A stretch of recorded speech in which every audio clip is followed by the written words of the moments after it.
That was quick. Yeah. Well, Darwin is really into like karmic immediacy. I feel like someone is immediately. Today, Sarah and I are in Ipswich, Massachusetts. This beautiful piece of property here was built by her grandfather for their 6 children as a Hey, hello, salam alaikum. Ça va, mes parents africains, ça va? I'm going to speak a little bit English to tell what's going on in Senegal right now. And then I'm going to speak French also and all of. How you doing, guys? Good evening, my African people. How you doing?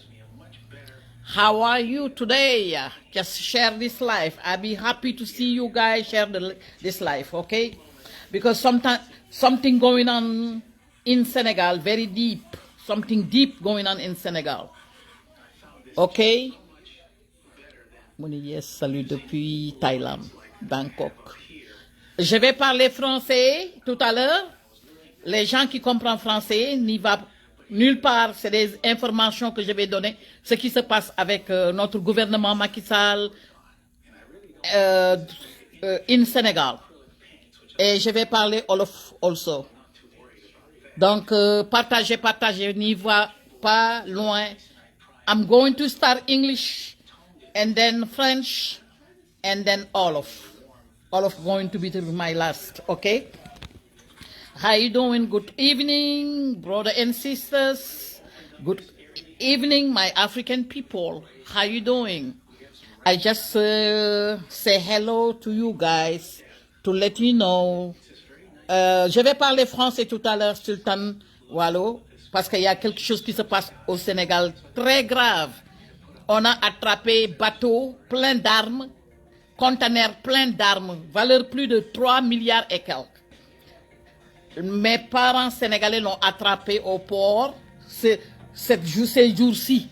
Donc, ce Macky Sall veut déstabiliser le Sénégal avant 2024. Parce qu'il a l'habitude de voler les élections. Donc, je vais vous donner une entrée en matière en français pour que vous n'ayez pas nulle part et je vais le dire en anglais. Et je vais appeler la CEDEAO.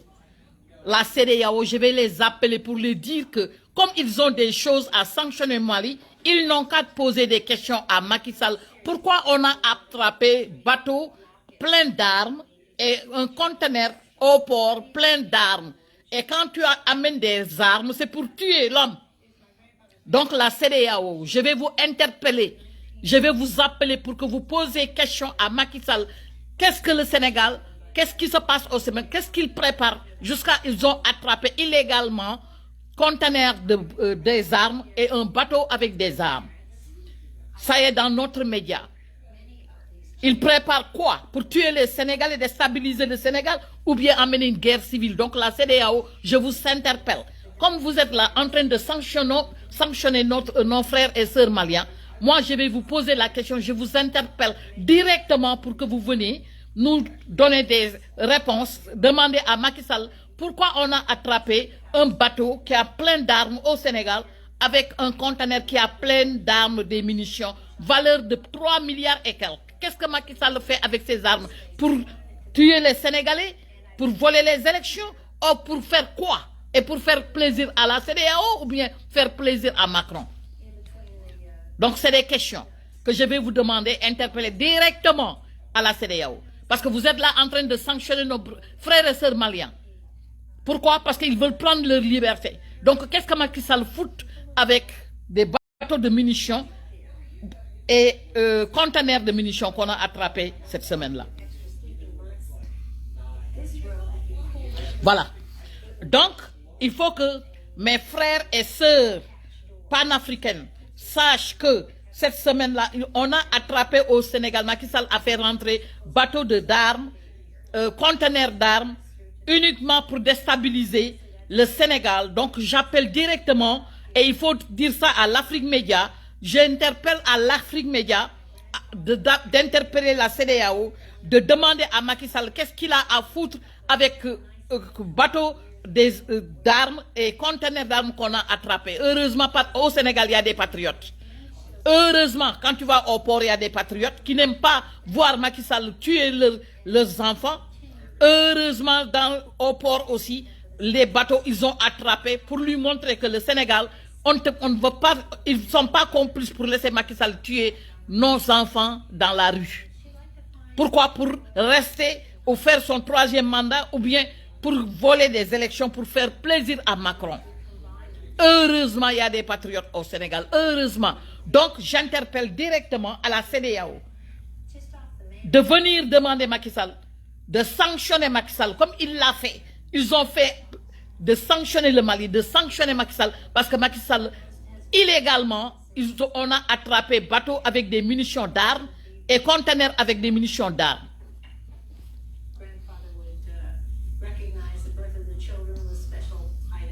Voilà, très important.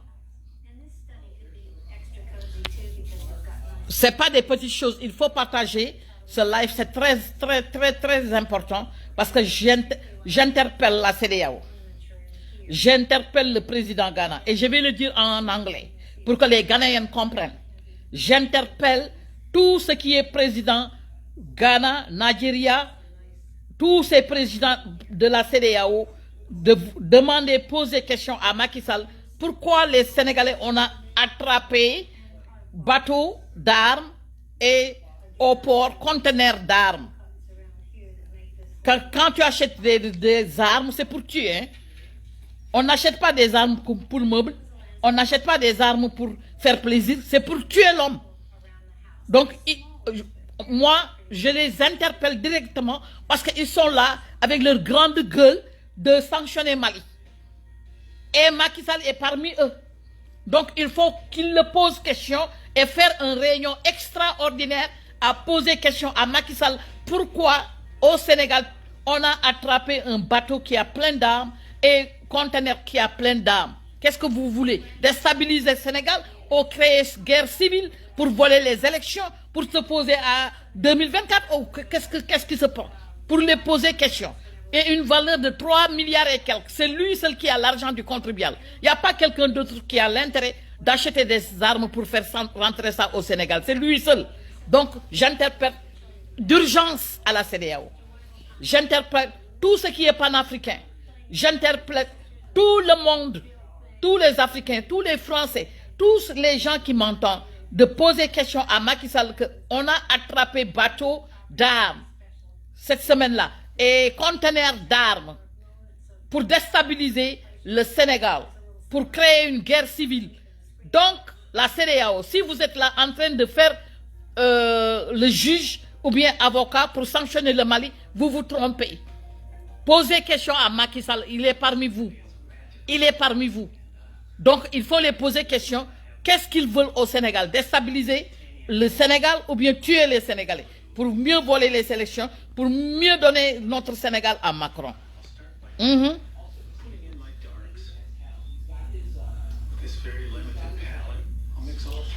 Absolument, Moussa. Il faut que les militaires sénégalais prennent leurs responsabilités. Sans quoi, le Sénégal est foutu. Ils vont prendre leurs responsabilités. Ils n'ont pas le choix. Parce que le Sénégal, ce sont les enfants, ce sont leurs enfants sénégalais qui circulent dedans. Ils ne vont pas laisser quelqu'un qui a volé toutes nos ressources. Tout. Et ensuite, essayer de déstabiliser notre pays. Pourquoi? Pour faire plaisir à Macron. Les hommes, les Sénégalais vont prendre leurs responsabilités par A ou B. Et ils ont déjà commencé. J'adore leur patriotisme d'arrêter, d'attraper ce bateau et ces conteneurs. Donc, ils ont commencé bien. J'aime ça. Donc, Macky Sall, il faut nous donner des réponses. Qu'est-ce que tu fous avec 3 milliards et quelques? Nos hôpitaux n'ont pas les moyens, il n'y a pas de médicaments, il n'y a rien là-bas. Les 3 milliards, au lieu de faire ça des forages pour les paysans, tu n'as pas fait, tu as acheté des armes, des munitions pour déstabiliser notre pays avant les élections. Il y a les locaux qui vont venir le 23. Personne n'est avec eux. Personne. Eux, ils sont en train de faire foutaise d'acheter les Sénégalais entre 10 000 francs, 5 millions, 2 000, 10 000, 15 000 pour acheter les Sénégalais. Ils sont fous actuellement. They are out of control. this government is out of control because of the 23rd election local coming next week, this week coming. It's going to be like next Sunday, this Sunday coming. So this government are crazy. They are very stupid. They're paying people 10,000 CFA, and some of those like 5 million, some of those like 3,000, 3,000 francs CFA. Stupid like that because they are out of control. They're losing control. They're losing their mind. Ok? Voilà. Donc, je vous ai expliqué, mes parents africains. Il faut partager ce live. Ça va aller jusqu'à la CEDEAO. Ceux qui montrent qu'ils ont juge, ceux qui ouvrent leur bouche, leur grande gueule, avec leur costume froissé, avec leur tête ovale, pour essayer de sanctionner le Mali. Et tandis qu'au Sénégal, Macky Sall a fait rentrer des munitions by boat or container pour déstabiliser le Sénégal avant les élections. Donc, je les interprète pour que Afrique Média sache que on a attrapé tout ça là, une valeur de 3 milliards et quelques d'armes au Sénégal.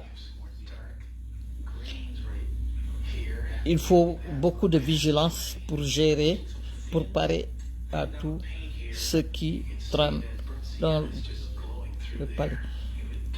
Également, il faut que les citoyens s'organisent à tous les niveaux. Je dis, 98% des Sénégalais ne sont pas avec Macky Sall.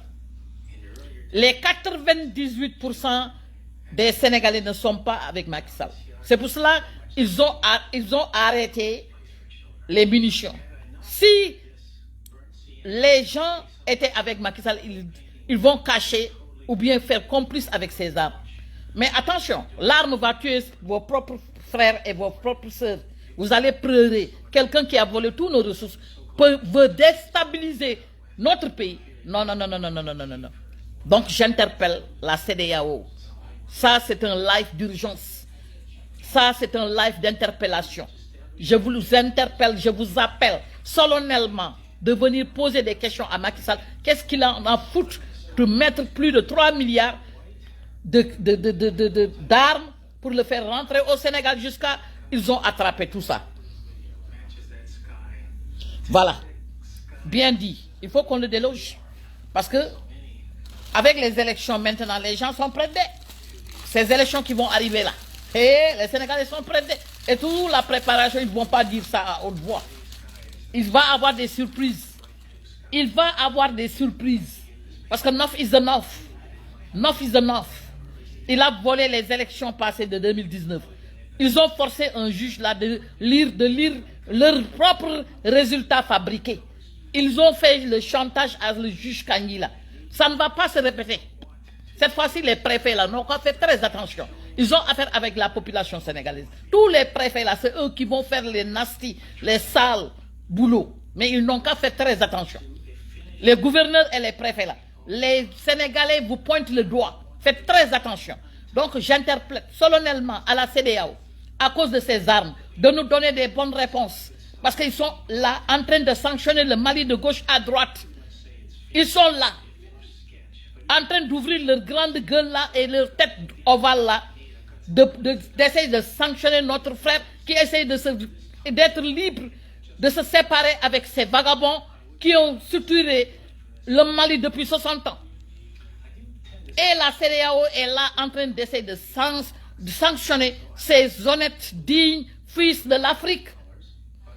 Assimi Koïta. Donc maintenant, vous avez affaire à demander, poser des questions à Macky Sall. Qu'est-ce qu'il a à faire avec un bateau d'armes et un conteneur d'armes qu'on vient d'arrêter au Sénégal? Ils veulent déstabiliser, amener guerre civile au Sénégal ou quoi? Qu'est-ce qu'ils veulent? Tuer les Sénégalais?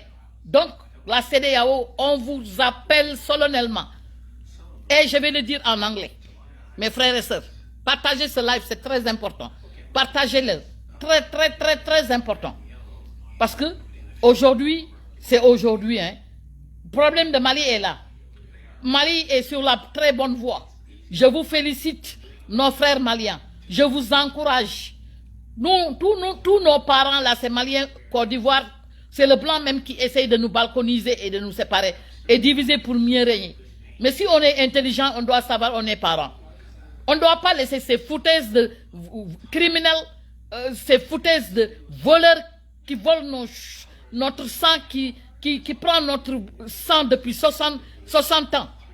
Si un pays est décidé de prendre sa liberté, tous les autres Africains doivent faire la même chose et l'aider et l'encourager. Et c'est mieux. Et maintenant, nous, Sénégalais et la Côte d'Ivoire, on doit se lever. On attend quoi?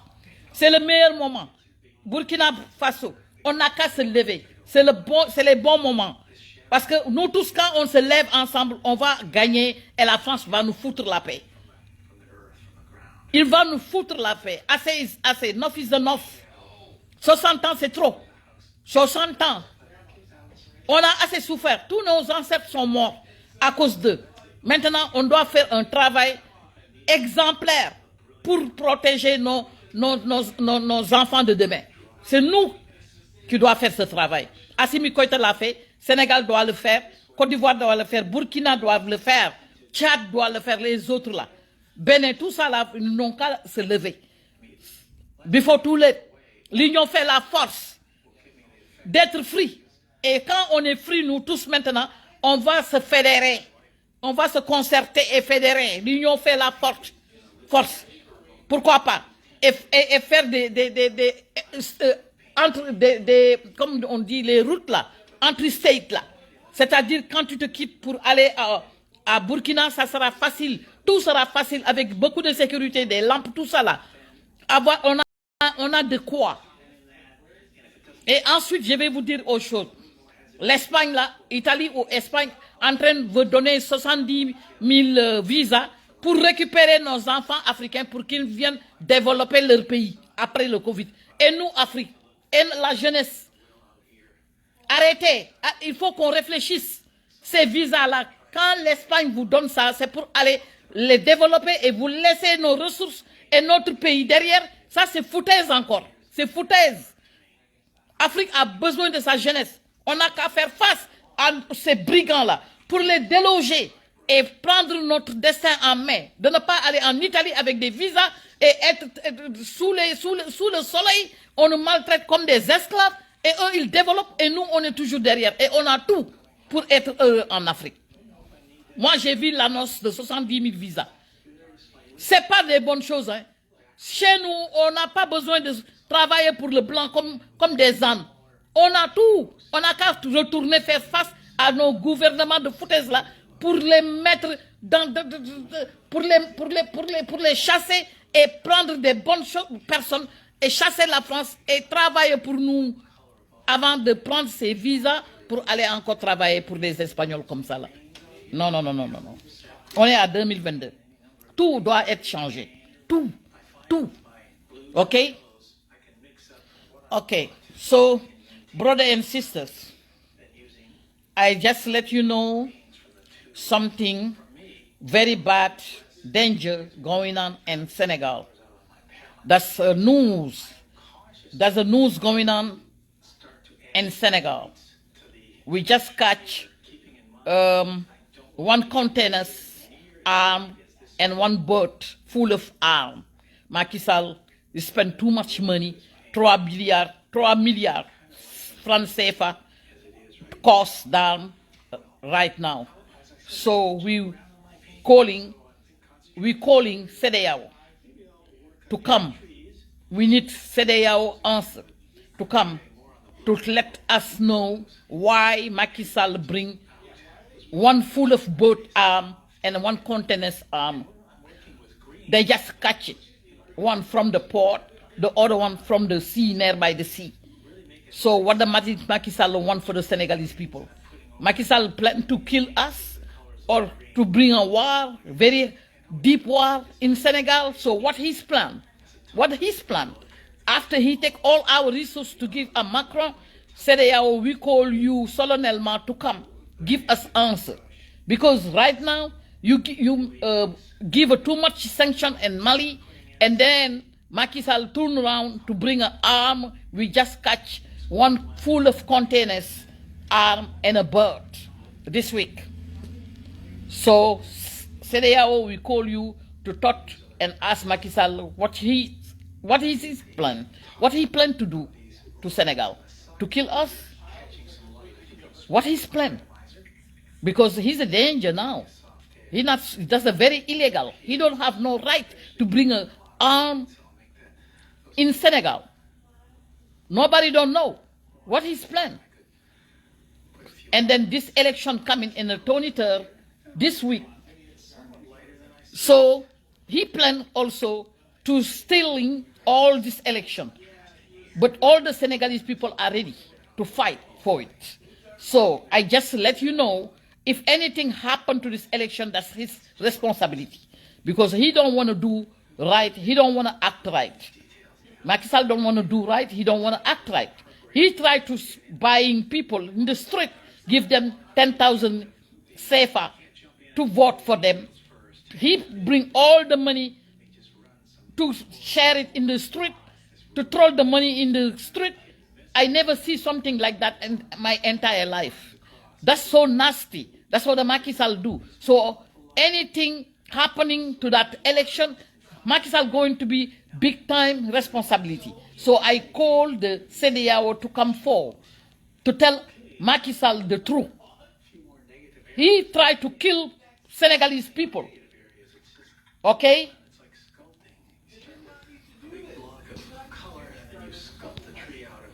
Voilà.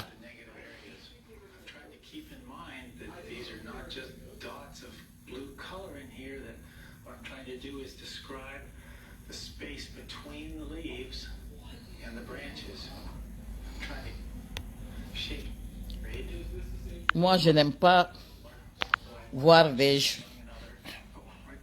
marabouts dans ce live-là. Ça m'énerve. Nous, on parle de réalité. Il est en train de parler des fétiches. On n'a pas ce temps-là. Nous, on vit la réalité. On veut développer notre pays. On veut avoir tout ce qu'on veut, comme les Blancs. Mais pas être dans les Facebook, là, faire des maraboutages, là. C'est démodé maintenant. C'est très démodé.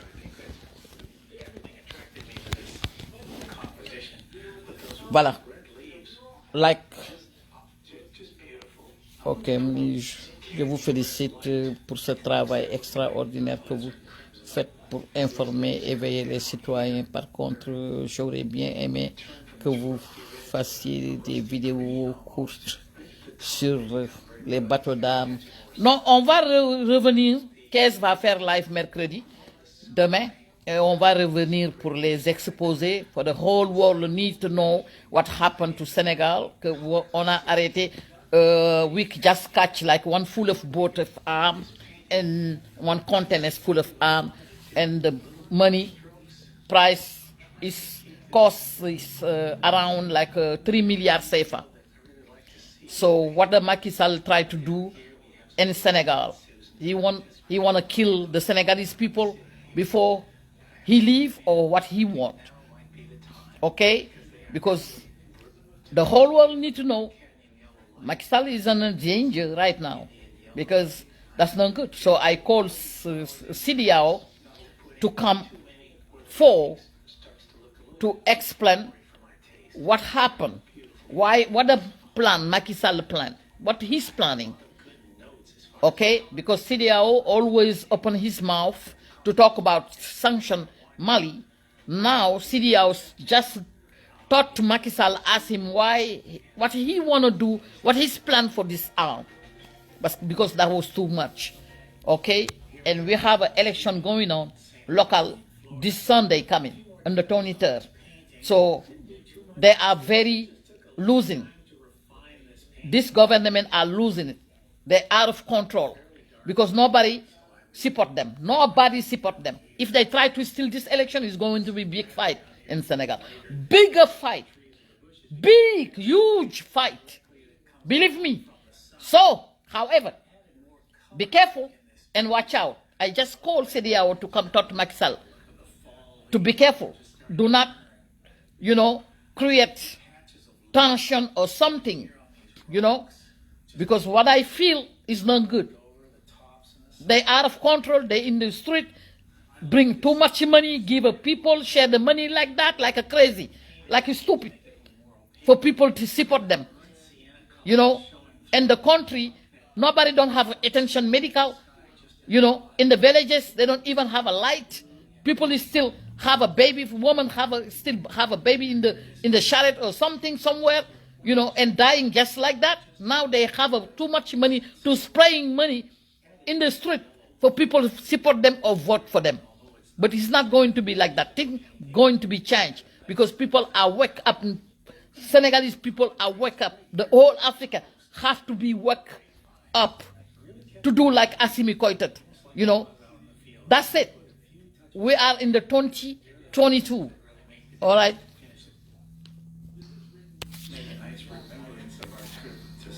Yeah. Okay. maa ngi leen di nuyu bu baax a baax ñëw ci olof bi wax ni maa ngi interpellé CEDEAO comme ñoom dañoo jóg pour sanctionner Mali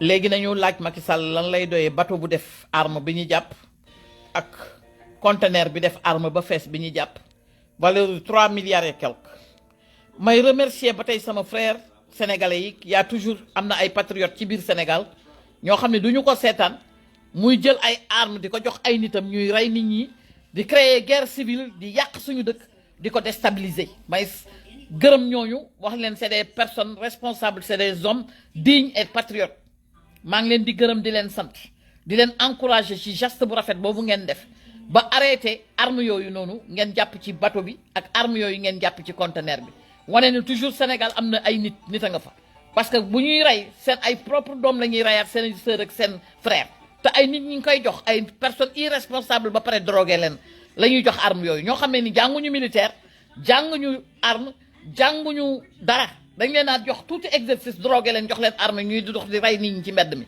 loolu mooy indi guerre civile parce que koo rey si mbokkam dana rey nit guerre civile ñu tasaare dëkk bi ngeen dem ba dootu leen mën a arrêté dëkk bi ñii di daw ñii di jël bateau ñii di jël avion ñu leen di jàpp ci aéroport yi di leen pendre di leen rey loolu moom moo nar a am Sénégal parce que arme yooyu moom nit ñi gis nañ ko te rayante bu amee sénégalais bu xasee ba mos rey dootul taxaw sénégalais xeet yëpp moo ci ëpp fit te suñu xol dafa tàng Macky Sall dafa egg ci askan wi foo xam ni sénégalais mënatul muñ actuellement donc kontaan naa torop ci sama frère yooyu nga xamee ni feeñal ngeen bateau bi def arme ak conteneur bi def arme parce que ñi nga xam dañoo jël suñu alal yëpp bëgg a rëcc léegi yaakaar na ni mën nañu intimider askan wi rey leen dóor leen rey leen te duñu fayu ku ko ci yaakaar dóor nga sa loxo ci ëkk parce que arme soo ko joxee nit ki mën na ko forcer nangu ko ci moom rey ko reyaale ña mu àndal yéenay jox ko ñeneen ñi nga xamee ni waruñu yor am arme ñoom mën nañu nanguwaat arme yooyu gaañ leen donc guerre civile lay indi ci réew mi kontaan naa trop bi ngeen arrêté loolu te ngeen gën a defaat ay investigation te jëlee fi waa ji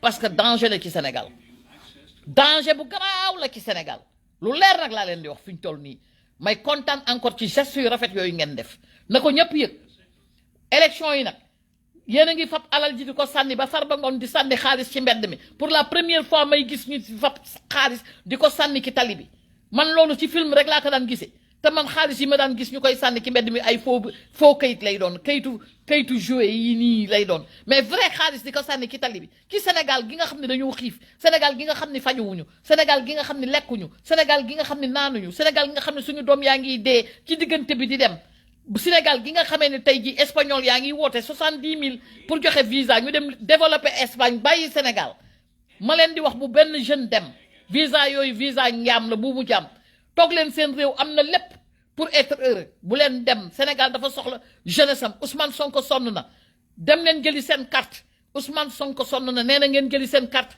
boobu ba léegi nelawul lekkul naanul génn rek di campagne dem leen jëli seen carte yépp a ngi ci mbedd yi taxaw ñu ngi leen def ci bureau yi di leen xaar kenn jëliwul carte am ngir yàlla dem leen jëli seen carte ngeen jàpp ci Ousmane Sonko tàccu bëgg ngeen dëkk bi développé yéen a ngi koy tàccu yéen a ngi def rek mais jëli leen seen carte yéen a demoon inscrire xanaa wala du yéen carte yaa ngi di leen xaar nii di ngeen dem jëli seen carte ngeen jàppale ko Sonko dafa sonn yéen cotiser nañu bopp wax dëgg yàlla ñu war a cotiser nañu mais lu ngeen jëli seen carte carte yëpp nga fa di leen xaar carte yi ah du ma yàgg ci live bi parce que tey jii nii dama ñëw rek spécialement pour wax dëgg yàlla wax leen ak li xew di woo CEDEAO ci en anglais the president of Ghana I just let you know like just thought Macky Sall the president of Senegal because we just catch one full of boat of and one containers full of arm. So what is his plan? If he plan to like bring a war in Senegal to killing our brother and sister, we just need answer. Just call him because this time around, you guys point your fingers and Mali. Try to sanction Mali. So you need to talk to Macky Sall. What he doing? What is his plan with those arms also? And we have a election next week. This week coming. So, however, he have to be careful to just do the right thing because he don't have no plan to do the right thing. And Senegalese people are ready to fight for, you know? Okay?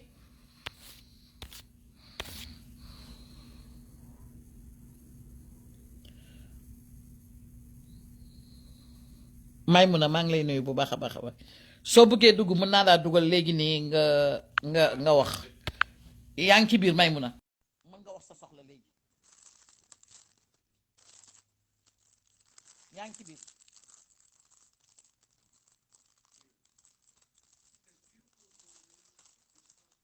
dugal naa la da ngay bës x bi rek commencé wax sa soxla wàññiw ci dara balaa may arrêté la kii bi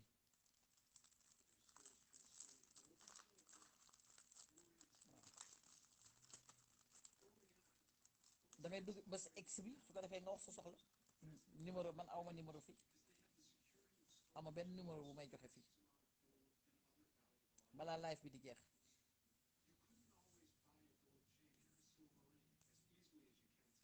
ok decline ok